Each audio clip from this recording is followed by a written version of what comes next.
Gaur, Durangaldeko retatuen erakusketa berri aurkezten dugu. Ansorena familiaren argazkiaren bidez, gure eskualde maiteko landa eremuen historian eta bilakaeran murgitzen gaituen bilduma.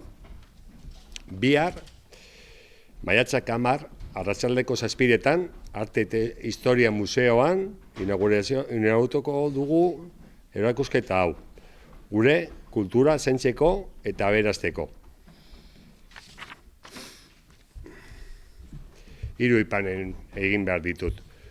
Lehenengoa, Durangoko udala eta Gerediaga elkarteko lankidetza nabarmendu nahi nuke.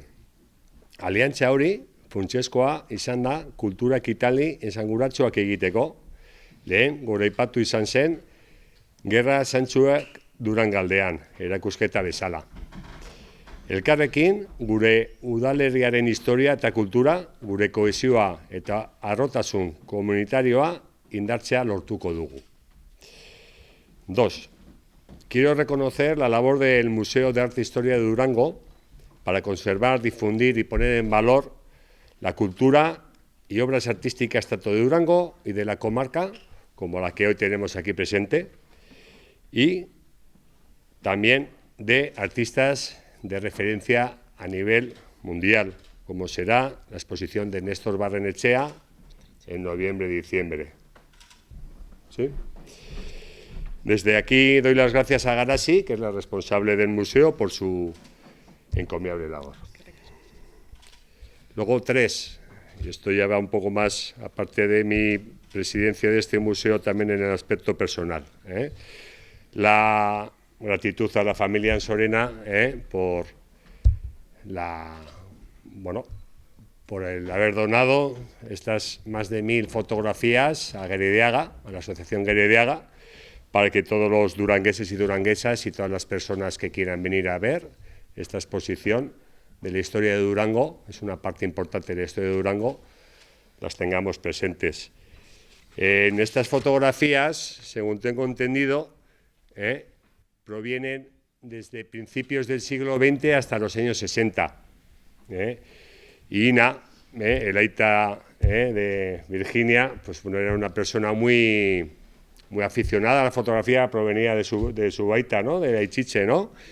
Y bueno, pues fue recopilando, fue trabajando, fue haciendo una labor de campo que bueno, pues que hemos tenido la suerte de poderla disfrutar a día de hoy, ¿no? Y encima, pues con esta colaboración con Gerediaga, pues vamos a tener la suerte de que se quede para los fondos de Durango y de la historia de Durango y de todo el duranguesado, pues recogida pues para poder disfrutar toda la ciudadanía de Durango.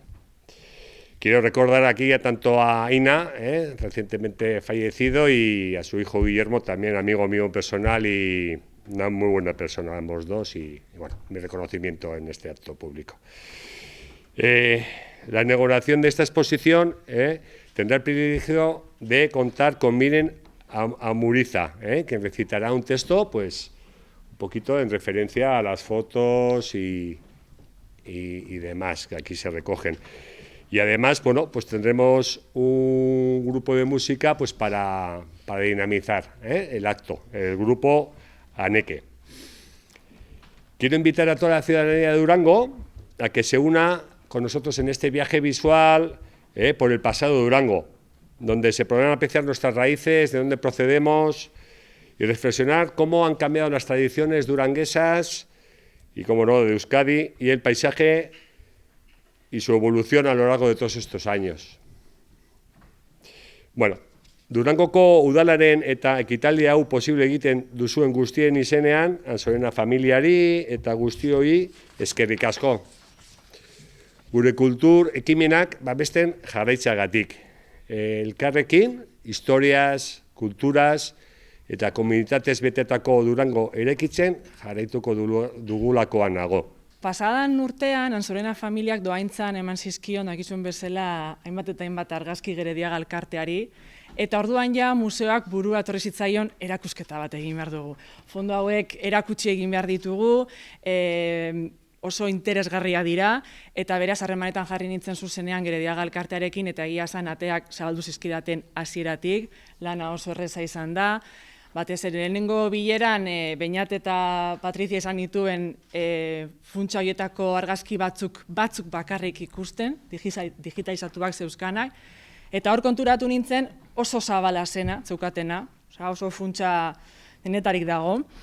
Eta orduan konturatu ginen, erakusketa egin nahi izan ez gero, gairen bat hartu beharko genukela erakusketa egiteko, bestela oso zabala zen.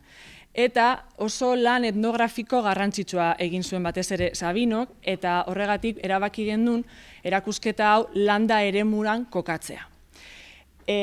Ikusiko duzue, sarreran daude baserriak, dira 70 baserri, batzuk ezaguna dira, beste batzuk ez, eta horregatik ere jarri dugu zerrenda bat, ikusleek ere, baserriren bat ezagutzen badin badute, bertan idazteko. Era horretan ere lagunduko gaituzte, hor dauden baserri guztiak ezagutzera.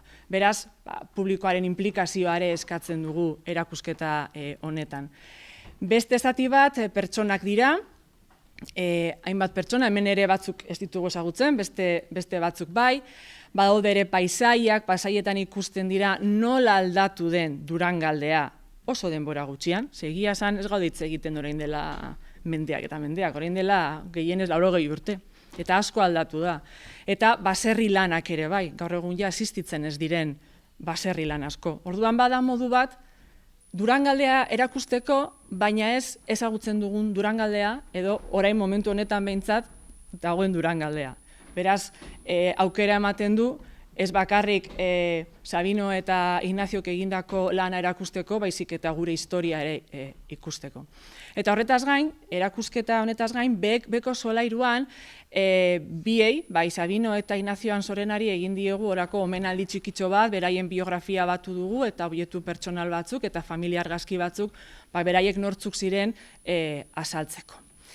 Eta gero katalogo bat ere egin dugu, momentuz eskuragarri daukazue QR kodigo bat deskargatuz, baina datorren astetik aurrera fizikoki ere jarriko dugu bat erakusketan bertan berataz gozatzeko. Eta Jonek esan duen bezala, bihar hemen egongo da Miren Amuriza, berari eskatu dizkiogu katalogo horretarako testu bat idaztea.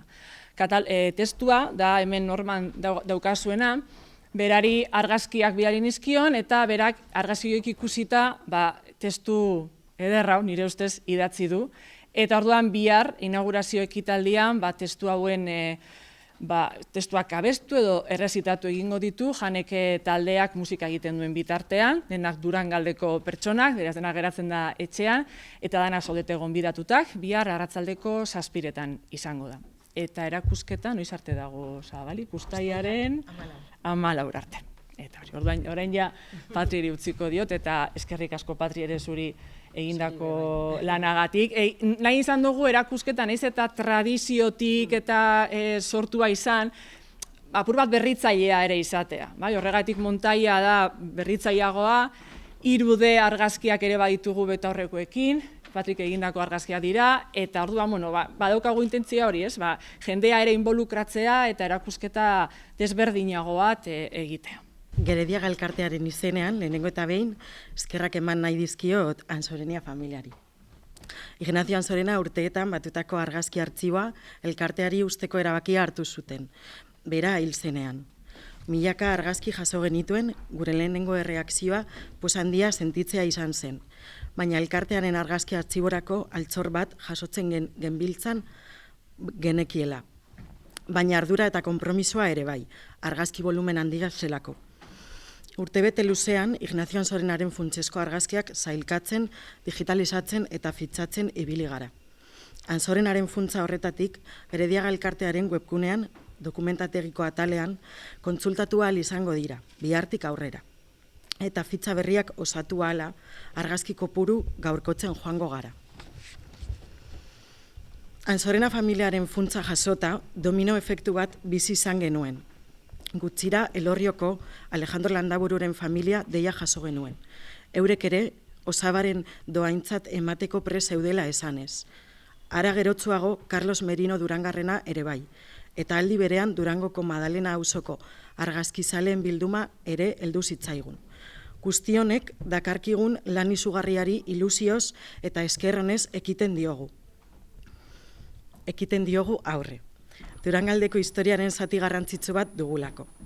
Hori guztia apurka-apurka ekimen ezberdinen bitartez erakusten eta gizartaratzeko konpromesua daukagu.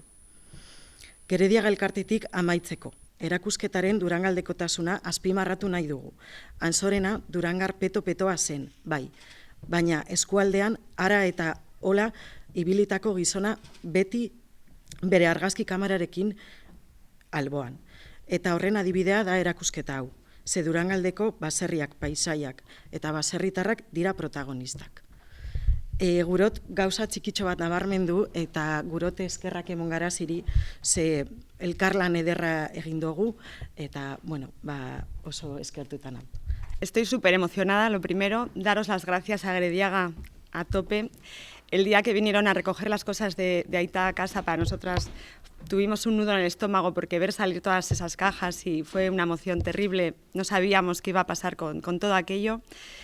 No nos hemos equivocado. Os doy las gracias de verdad de todo corazón. Patricia ha sido la parte visible de este proyecto, es con la que me he comunicado y me ha transmitido todo el tiempo una emoción enorme sobre lo que se iba a hacer, pero no me esperaba que se pudiera llegar aquí.